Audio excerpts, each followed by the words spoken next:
Hello दोस्तों, आज हम देखेंगे प्रतिरोध के बारे में। तो चलिए शुरू करते हैं आज के वीडियो को। सबसे पहले देखेंगे प्रतिरोध कहते हैं किसे है कि किसी चालक में दो सिरों के मध्य उत्पन्न वोल्टेज वे उसे प्रवाहित धारा के अनुपात को प्रतिरोध कहते हैं। इसका मतलब क्या है? जैसे मान लिया ये कोई कंडक्टर है, इसके मध्य वोल्टेज, ये दो सिरे है, इन दो सिरों के मध्य क्या है, वोल्टेज उत्पन्न हो रही है और इसमें कोई धारा प्रवाहित हो रही है आई। तो इनके अनुपात को क्या बोलते हैं अपन? रजिस्टर। अब देखिए इसको दर्शाते किससे है? आर से। और जो इसका मात्रक होता है, इसकी यूनिट क्या होती है? ओम। अब बात करें हम रेजिस्टेंस की। रेजिस्टेंस किसे कहते हैं? ये प्रतिरोध की एक प्रॉपर्टी होती है, इसका गुण होता है रेजिस्टेंस। किसका गुण होता है? प्रतिरोध का। ये क्या करता है? ये धारा के मार्ग में बाधा उत्पन्न करता है कि धारा अगर प्रवाहित होती है ना तो उसको विरोध करता है, उसको फ्लो नहीं होने देता है, उसको प्रवाहित नहीं होने देता है। ये काम कौन करता है? रेजिस्टेंस। अब रेजिस्टेंस क्या होता है? देखिए, ये लेंथ के तो सीधे प्रोपोर्शनल होता है और क्रॉस सेक्शन एरिया के इन्वर्सली प्रोपोर्शनल होता है। जब हम इन दोनों इक्वेशन को साथ में लेकर चलेंगे तो क्या नई इक्वेशन निकल के आएगी हमारी? R is proportional to L upon में A। अब जब यहाँ से हम L का साइन, ये प्रोपोर्शनल हटेगा तो कोई कांस्टेंट आएगा। कांस्टेंट, अब यहाँ पे कांस्टेंट क्या आएगा? रो। तो R बराबर क्या हो गया? रो L अपॉन में A। अब यहाँ पे रो क्या है? रो क्या है हमारी? रजिस्टिविटी। क्या बोलते हैं इसको? प्रतिरोधकता। इसको हम विशिष्ट प्रतिरोध भी बोल सकते हैं। तो देखिए रो, अब इसकी यूनिट क्या होती है, ये कैसे निकालेंगे हम? देखिए, अब जब यहाँ से हम रो का मान निकालेंगे तो क्या आएगा? आर ए अपॉन में एल। और जब हम यहाँ पे इनकी सबकी यूनिट रखेंगे, देखिए R resistance unit ohm, area की यूनिट क्या होगी? क्रॉस सेक्शन एरिया की मीटर स्क्वायर, और लेंथ की यूनिट क्या हो गई? मीटर। अब जब यहाँ से ये मीटर से मीटर कैंसल आउट हो जाएगा तो क्या बचेगा? हमारी यूनिट क्या बचेगी? ओम मीटर। देखिए ये था हमारा रेजिस्टेंस। अब देखिए रजिस्टिविटी। रजिस्टिविटी क्या थी यहाँ पे? रजिस्टिविटी हमने देखी थी रो। रजिस्टिविटी देखी किसी पदार्थ द्वारा विद्युत धारा के प्रवाह के विरोध करने की क्षमता, मतलब कितनी क्षमता से वो, कितनी कैपेसिटी से वो करंट के फ्लो होने को विरोध कर रही है, उसे ही क्या कहते हैं हम? रेजिस्टिविटी। ये केवल पदार्थ की प्रकृति तापमान पर निर्भर करती है। इन दोनों के अलावा ही किसी पर निर्भर नहीं करती, ना ही इसे लेंथ पे करती है, ना ही क्रॉस सेक्शन एरिया पे। ये सिर्फ तापमान और पदार्थ की प्रकृति पर निर्भर करती है। अब देखिए, अब देखेंगे हम प्रतिरोध की निर्भरता। प्रतिरोध किन किन पर डिपेंड करता है? किन किन पे करता है? सबसे पहले लेंथ पे करता है। लेंथ कैसे होता है? सीधे इन्वर्सली प्रोपोर्शनल। कैसे होता है? सीधे प्रोपोर्शनल होता है, सॉरी। और अनुप्रस्थ काट क्षेत्रफल कैसे होता है? इसके इन्वर्सली प्रोपोर्शनल होता है। तो इसकी होता है व्युत्क्रमानुपाती। ये होता है। और पदार्थ की प्रकृति पर करता है कि किस मटेरियल का बना रहे हैं पदार्थ को, पदार्थ किस प्रकृति का है उस पर निर्भर करता है, और तापमान पर निर्भर करता है। ये देखा हमने रेजिस्टेंस के बारे में। और चलिए और देखते हैं। अब देखिए स्वैम्पिंग रेजिस्टेंस होता है एक। स्वैम्पिंग रेजिस्टेंस क्या होता है? स्वैम्पिंग रेजिस्टेंस क्या होता है? ये टेम्परेचर एरर को कम करता है। किसको कम करता है? ये टेम्परेचर एरर को। जो टेम्परेचर एरर आती है उसको कम करता है। अब इसको बनाते किसका है? इसको बनाते हैं मैग्नीन का। किसके लिए? डीसी के लिए। और यूरेका का किसके लिए बनाएंगे हम? एसी के लिए। अब देख, प्रतिरोध की रेटिंग किस में करते हैं? प्रतिरोध की रेटिंग किस में करते हैं? वाट में। अब ये वाट में ही क्यों करते हैं? वाट में इसलिए करता है क्योंकि प्रतिरोध हमेशा एक्टिव पावर खर्च करता है, और एक्टिव पावर की यूनिट क्या होती है हमारी? वॉट। तो इसलिए इसकी रेटिंग भी क्या निकल के आएगी फिर? वॉट। अब देखिए, प्रतिरोध ऊर्जा को हीट के रूप में खर्च करता है। इसका मतलब क्या है कि जो ऊर्जा बाहर निकालेगा वो किसके रूप में निकालेगा? किस रूप में निकालेगा? हीट के रूप में। इससे वोल्टेज व धारा के मध्य फेज अंतर 0 होता है। इसका मतलब क्या है कि ये कोई फेज है तो दोनों सेम फेज में होती है, वोल्टेज और करंट। इनमें कोई डिफरेंस नहीं होता, अलग अलग फेज में नहीं होती है, ये सेम फेज में होती है।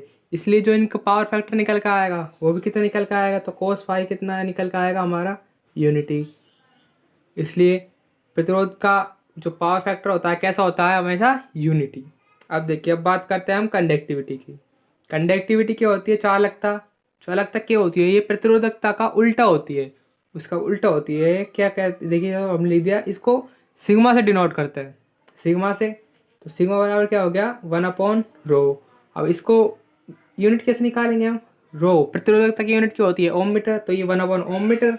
जब हम इसको ऊपर ले जाएंगे तो ये सिग्मा की यूनिट क्या है, ohm inverse metre inverse. Ohm inverse को हम क्या कहते हैं, सीमेंस पर मीटर हो जाएगा इसका।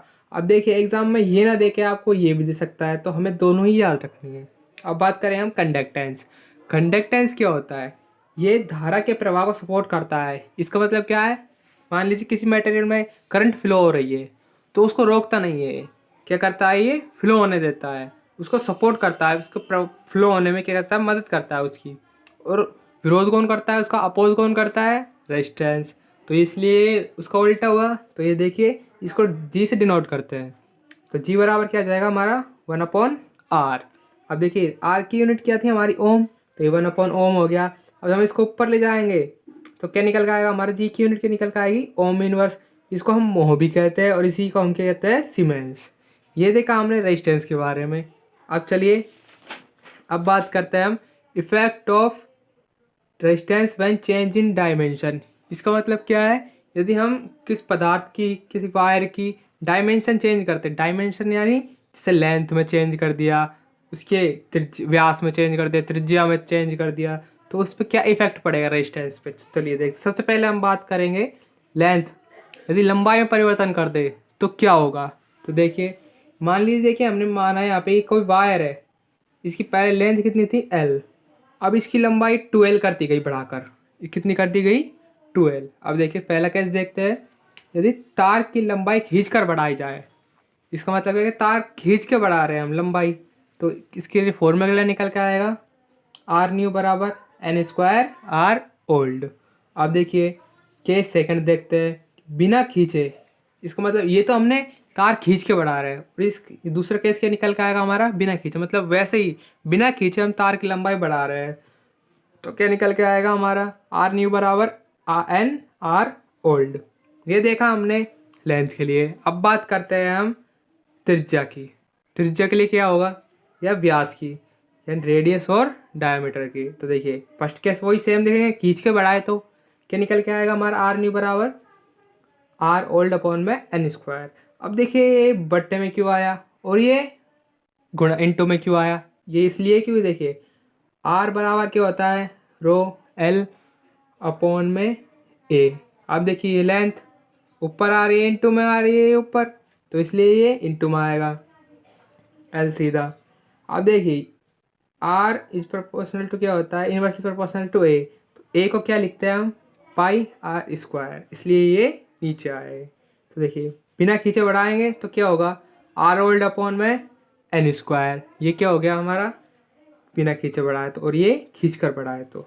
अब देखिए एक क्वेश्चन देखते हैं, यदि एक तार का प्रतिरोध 10 ओम है, यदि तार की लंबाई खींचकर दुगनी कर दी जाए तो आर न्यू क्या होगा, मतलब नए रेजिस्टेंस कितना निकल कर आएगा, यदि हम तार की लंबाई खींचकर क्या है, दुगनी कर रहे हैं, कितना गुणा कर रहे हैं यहाँ पे, दोगुना। अब देखिए यहाँ पे n क्या होता है हमारा, यहाँ पे n होता है कि कितने गुणा खींच के बढ़ा रहे हैं उसको, ये हमारा n होता है। अब देखिए आर पुराने रेजिस्टेंस का मान क्या था, 10 ओम, ये हमने 10 ओम लिख दिया। और देखिए n का मान कितना आया हमारे यहाँ पे 2।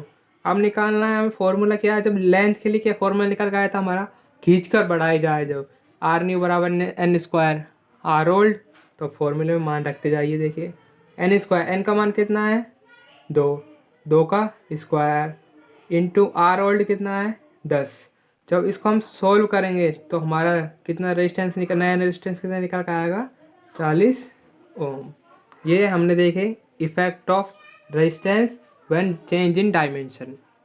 अब चलिए अब बात करते हैं हम टेम्परेचर के इफेक्ट की। टेम्परेचर क्या प्रभाव पड़ता है रेजिस्टेंस पे, तो देखिए टेम्परेचर कोफिशिएंट देखेंगे। सबसे पहले हम इसमें टेम्परेचर कोफिशिएंट क्या होता है, ये होता है अल्फा। अल्फा से डिनोट करते हैं इसको, इसकी यूनिट क्या होती है, पर डिग्री सेंटीग्रेड या ppm पर सेंटीग्रेड।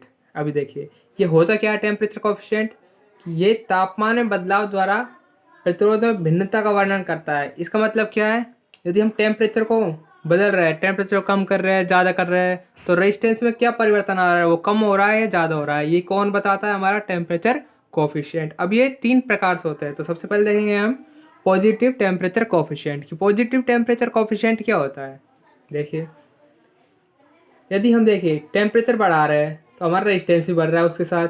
जितना हम टेम्परेचर बढ़ा रहे हैं उतना ही रेजिस्टेंस बढ़ रहा है। तो ये कैसा हो गया हमारा पॉजिटिव, तो पॉजिटिव नेचर का दिखा रहा है ये, उसके टेम्परेचर के साथ बढ़ रहा है ना ये, तो इसलिए हो गया हमारा पॉजिटिव टेम्परेचर कोफिशिएंट। अब ये होते कौन कौन से हैं? ये होते हैं ऑल कंडक्टर्स, जितने भी चालक है वो सारे क्या होते हैं? पॉजिटिव टेम्परेचर कोफिशिएंट रखते हैं। अब बात करें हम नेगेटिव टेम्परेचर कोफिशिएंट की। नेगेटिव टेम्परेचर कोफिशिएंट क्या होगा? हम टेम्परेचर बढ़ा रहे हैं और जितना हम टेम्परेचर बढ़ाए जा रहे हैं उतना ही रेजिस्टेंस हमारा कम हो रहा है, तो ये नेगेटिव प्रॉपर्टी हो गई। नेगेटिव प्रॉपर्टी दर्शा रहा है तो इसके लिए हम क्या बोलते हैं? इसको नेगेटिव टेम्परेचर कोफिशिएंट। अब ये कौन कौन से होते हैं? ये होते हैं ऑल इंसुलेटर एंड सेमीकंडक्टर, मतलब जितने भी कुचालक और अर्धचालक होते हैं सारे कैसे प्रॉपर्टी रखते हैं? Negative temperature coefficient. अब देखिए जीरो टेम्परेचर कोफिशिएंट, इसका मतलब क्या है?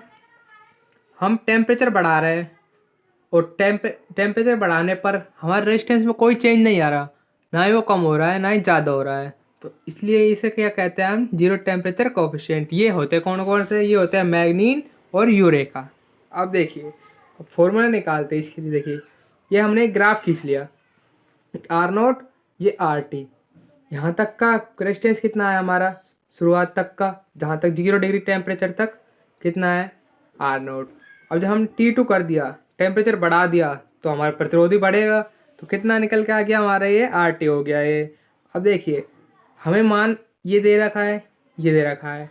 अब ये एक ट्राइंगल बन रहा है, देखिए इसे क्या कहते हैं हम? ये जो निकल के आता है हमारा स्लोप। स्लोप क्या दर्शा से किससे? इसको tan थीटा से।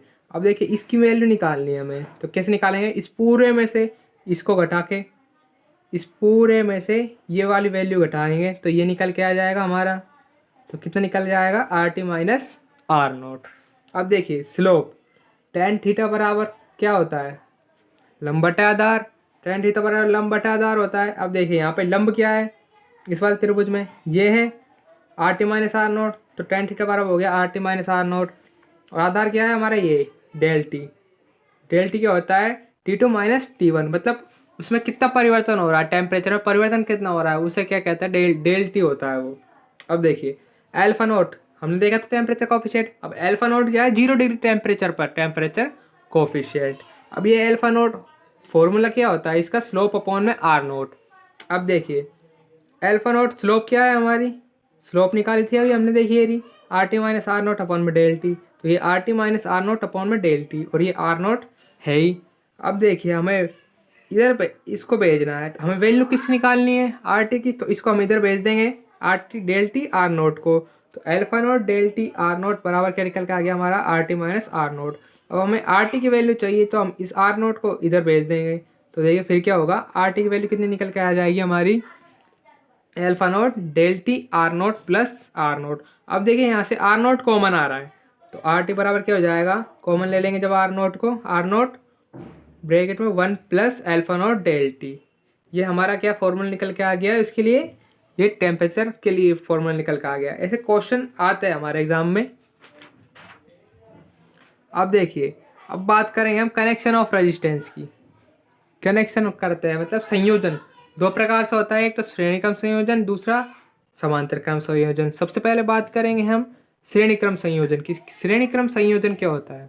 देखिए ये एक रेजिस्टेंस है कोई, ये एक ही पॉइंट से जुड़ा है। ये देखिए ये R1 R2 और ये करंट सीरीज में। हमें क्या याद रखना है? हमेशा करंट सेम होती है, वोल्टेज अलग अलग होती है। तो ये देखिए यहाँ पर करंट सेम रहेगी, वोल्टेज अलग अलग रहेगी।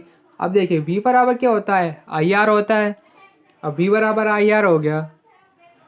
अब इसी तरह हम V1 के लिए निकालेंगे तो करंट तो चेंज होगी नहीं हमारी, तो ये क्या हो जाएगा? IR1। इसी तरह V2 के लिए IR2। अब देखिए अब जब टोटल निकालेंगे V बराबर V1 प्लस V2 निकालेंगे तो टोटल V का मान निकल जाएगा हमारा। तो अब वैल्यू रखते चलिए, देखिए V का मान R इक्वलेंट मान लेते हैं इसको, ये वो बराबर में IR1 प्लस IR2। अब देखिए यहाँ से I कॉमन आ रहा है तो कॉमन ले लीजिए I को, तो R इक्वलेंट बराबर क्या हो गया हमारा? IR1 plus R2। अब देखिए I से I कैंसिल आउट हो गया, तो हमारा क्या फॉर्मूला निकल के आ गया हमारा? ये R इक्वलेंट बराबर R1 प्लस R2। ये हमें याद रखना है। अब बात करते हैं हम समांतर क्रम संयोजन की। पैरेलल में होता है तो क्या होता है? देखिए ये दोनों रेजिस्टेंस पैरेलल में कैसे होता है? ये अलग अलग पॉइंट से जुड़े होते हैं। ये देखिए अलग अलग रेजिस्टेंस होते हैं, ये वायर अलग अलग होते हैं इनके। तो देखिए वी बराबर सेम, मतलब यहाँ पे पैरेलल में हमेशा क्या याद रखना है हमें, वोल्टेज सेम रहती है और करंट अलग अलग होती है। देखिए आई बराबर क्या हो गया, वी अपॉन आर होता है। अब देखिए इसे I1 के लिए निकालेंगे। अब देखिए वोल्टेज सेम रहेगी, रेजिस्टेंस चेंज होगा, तो हमने इसकी वैल्यू निकाल दी। जब आई का टोटल आई का वैल्यू निकालेंगे तो क्या होगा, I1 प्लस I2। तो देखिए जब हम इसको निकालेंगे तो वैल्यू रखते चलिए सबकी, V upon R equivalent is equal to V upon R1 plus V upon R2। जब देखिए यहाँ से वी कॉमन आ रहा है तो वी कॉमन ले लेंगे हम। तो देखिए वी अपॉन आर इक्वलेंट बराबर क्या हो जाएगा हमारा, V one upon R equivalent plus one upon R1 sorry one upon R1 plus one upon में R2। अब देखिए ये वी से वी कैंसिल आउट हो गया, तो बचा क्या हमारा, वन अपॉन आर इक्वलेंट बराबर one upon R1 plus one upon R2। तो ये हमारा फॉर्मूला निकल कर आ गया। अब देखिए एक तो हमें ये याद रखना है इसमें, और क्या याद रखना है हमें इसमें, देखिए इसको सोल्व करेंगे तो क्या निकल के आएगा। देखिए यहाँ से R1 एलसीएम ले लेंगे, R1 R2 ये नीचे आ गया। जब R2 इधर चल जाएगा, R1 इधर चल जाएगा, तो वन अपॉन आर इक्वलेंट क्या निकल के आएगा हमारा, R1 प्लस R2 अपॉन में R1 R2। अब देखिए जब हम मान किसके चाहिए, वैल्यू किसकी चाहिए हमें, आर इक्वलेंट की, पर ये किसकी निकल के आई है, वन अपॉन आर इक्वलेंट की। तो आर इक्वलेंट की निकालने के लिए हमें इसको पूरा उल्टा करना पड़ेगा। तो उल्टा करेंगे तो क्या निकल कर आएगा, आर इक्वलेंट बराबर ये देखिए नीचे था ये ऊपर चला गया, तो ये आ गया R1 R2 अपॉन में R1 प्लस R2। एक ये फॉर्मूला याद रखना है हमें।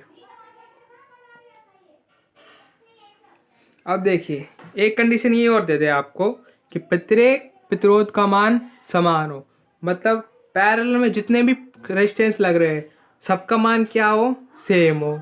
तो क्या करना है हमको, तो क्या फॉर्मूला निकल के आएगा हमारा, आर इक्वलेंट बराबर आर अपॉन में एन। एक ये फॉर्मूला भी हमें याद रखना है पैरेलल में। तो देखिए क्या निकल के आ गया हमारा, जब एन क्या है यहाँ पे, एन क्या है हमारा, नंबर ऑफ रेजिस्टेंस की, हमें कितने रेजिस्टेंस पैरेलल में जुड़े हैं उनकी संख्या कितनी है। तो ये हमारा हो गया समांतर क्रम संयोजन। इसमें हमें तीन फॉर्मूले याद रखने हैं। वन अपॉन आर इक्वलेंट बराबर क्या हो गया, one upon R1 plus one upon R2। एक ये भी है, एक फॉर्मूला क्या निकल के आया था हमारा, आर इक्वलेंट बराबर R1 R2 अपॉन में R1 प्लस R2। एक ये और एक ये लास्ट फॉर्मूला क्या निकल के आया था, आर इक्वलेंट बराबर आर अपॉन में एन। ये कब लगता है, पर ये इसके लिए कंडीशन आती है जब प्रत्येक प्रतिरोध का मान समान हो, कि पैरेलल में लगे सारे प्रतिरोध क्या हो, सेम हो। तो क्या लगता है हमारा ये वाला फॉर्मूला।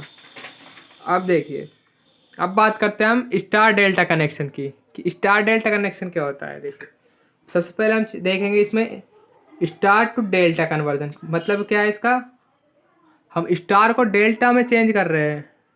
किस में चेंज कर रहे हैं, स्टार को डेल्टा में।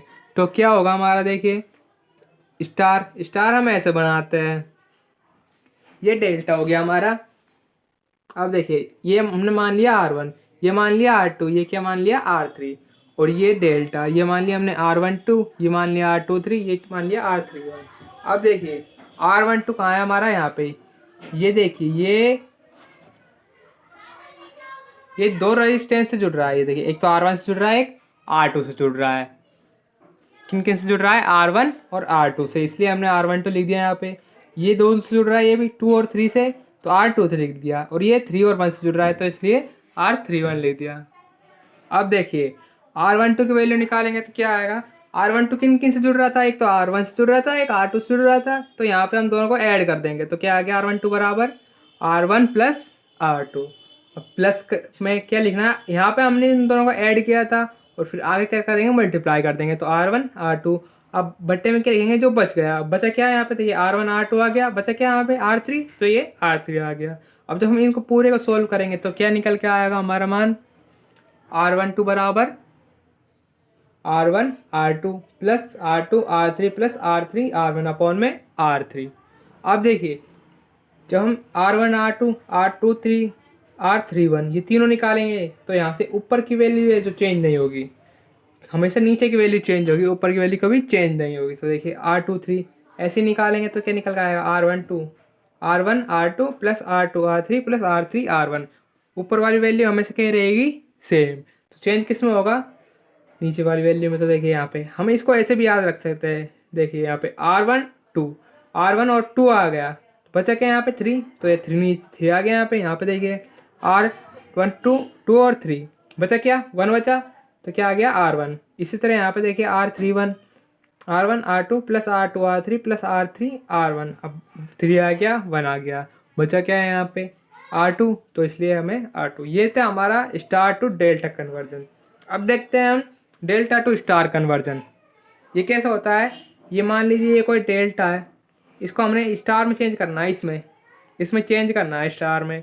तो क्या करेंगे देखिए, ये मान लिया हमने R12 R23 R31। अब देखिए ये R1 ये R2 ये R3। अब ये R1 किन किन के बीच आ रहा है, R31 के R12 के। तो R1 का वैल्यू क्या आ जाएगी, R1 बराबर R, देखिए यहाँ पे R12 के आ रहा था और R31 के बीच में आ रहा था ये इन दोनों के, तो R12 R23 R31 सॉरी। तो ये और बटे में क्या जाएगा, तीनों का ऐड कर देंगे हम, तीनों का एडिशन क्या जाएगा R12 R31 अपॉन में R12 plus R23 plus R31। इसी तरह हम आगे के लिए निकालेंगे R2 की वैल्यू। देखिए R2 कहाँ है हमारा, ये रहा, ये किन किन के बीच आ रहा है R12 के और R23 के। अब देखिए R2 की वैल्यू क्या निकल कर आएगी R12 R23 अपॉन में R12 plus R23 plus R31। अब इसी तरह देखिए R3 किन किन के बीच आ रहा है, R23 और R31 के। तो देखिए R3 क्या हो जाएगा R23 R31 अपॉन में R12 plus R23 plus R31। ये हमने निकाल लिए वैल्यू R। ये था हमारा स्टार टू डेल्टा कन्वर्जन। पहले देखा हमने स्टार टू डेल्टा, फिर देखा हमने डेल्टा टू स्टार। ये हमने इनकी सबकी वैल्यू निकाल ली। स्टार टू डेल्टा करेंगे तो क्या होता है, इसमें ऊपर वाली वैल्यू चेंज नहीं होगी, अंश में चेंज नहीं होगा, हर चेंज होगा। और डेल्टा टू स्टार करेंगे जब, हर में चेंज नहीं होगा, हमेशा किस में चेंज होगा, अंश में। अब देखिए यदि स्टार में संयोजित प्रत्येक प्रतिरोध का मान समान हो, मतलब क्या है इसका, मान लीजिए जैसे कोई ये स्टार में है, ये रेजिस्टेंस लग रहा है, ये R ओम का, ये भी R ओम का, ये भी R ओम का, इन तीनों का मान क्या है, सेम है R। अब इसको डेल्टा में कन्वर्ट करना है तो उनका भी मान समान आएगा, क्योंकि जब स्टार में सेम है तो डेल्टा में भी सेम आएंगे। तो क्या निकल के आएगा, देखिए R12 बराबर R23 बराबर R31। ये क्या निकल के आएगा हमारा 3R1। ये क्या निकल के आ गया 3R1। अब ऐसे ही जब डेल्टा में जुड़े सारे प्रतिरोध, मतलब जितने प्रतिरोध जुड़ रहे हैं डेल्टा में, तीन होते हैं, तीनों प्रतिरोध क्या हो, सेम हो, तो उनका मान क्या आएगा, देखिए R1 बराबर R2 बराबर R3। तो क्या आएगा 1/3 इंटू R। अब देखिए इनको याद कैसे रखना है, किसके साथ मल्टीप्लाई आएगा और किसके साथ डिवाइड आएगा। तो देखिए इसकी एक ट्रिक बताते हैं हम आपको। देखिए सबसे पहले क्या देखा था हमने, star to delta, star to delta. देखिए स्टार में गिनिए कितने वर्ड आ रहे हैं, 1 2 3 4, 4 आ रहे हैं। इसमें कितने आ रहे हैं, 1 2 3 4 5। अब देखिए ये कम है ये ज़्यादा है, स्टार टू डेल्टा में जा रहे हैं। अब देखिए कम से ज़्यादा में जाएंगे तो क्या होगा, मल्टीप्लाई होता है हमेशा, इसलिए यहाँ पे इसके साथ क्या आ गया 3R1, मल्टीप्लाई में आ गया 3। अब देखिए दूसरा क्या देखा था हमने, डेल्टा टू स्टार, इसमें आ रहे हैं 5 वर्ड, इसमें आ रहे हैं 4 वर्ड। अब देखिए कम, ये ज़्यादा है ये कम है, अब ज़्यादा से कम जाएंगे, ज़्यादा से कम जाते तो हमेशा क्या होता है, डिवाइड होता है। तो इसलिए क्या आ गया यहाँ पे 1/3R, इसलिए यहाँ पे 1/3R आ गया, और ये यहाँ पे इंटू आ गया 3R1। तो ये देखा हमने रेजिस्टेंस। अब देखिए कुछ इंपॉर्टेंट पॉइंट्स, अगर आपसे इंटरव्यू में या कोई आपसे पूछ ले कि रेजिस्टेंस क्या होता है, तो आप क्या बताओगे कि जो धारा के मार्ग में बाधा उत्पन्न करता है उसे ही क्या कहते हैं हम, रेजिस्टेंस। ये सही है, पर अब आपको ये नहीं बताना है, आपको क्या बताना है कि प्रतिरोध की रेटिंग हमेशा किस में करते हैं, वोल्ट में। और प्रतिरोध ऊर्जा को हीट के रूप में खर्च करता है। और क्या करता है ये, इसमें वोल्टेज और धारा के मध्य फेज अंतर कितना होता है, 0। यानी आपको बताना है कि प्रतिरोध वह होता है जिसकी रेटिंग हम वोल्ट में करते हैं, और जो ऊर्जा को हीट के रूप में खर्च करता है, तथा जिसमें वोल्टेज व धारा के मध्य फेज अंतर कितना होता है, 0। और जिसका पावर फैक्टर क्या होता है, यूनिटी। तो ये बताओगे तो आपका इंप्रेशन बढ़ेगा, इंटरव्यू में बताओगे, क्योंकि सब यही बताते हैं ज़्यादातर कि प्रतिरोध वे होता है जो धारा के मार्ग में बाधा उत्पन्न करता है। आप अलग बताओगे तो आपका इंप्रेशन बढ़ेगा। तो चलिए आज के लिए इतना ही, फिर मिलेंगे अगले वीडियो में, तब तक के लिए आप सबका धन्यवाद।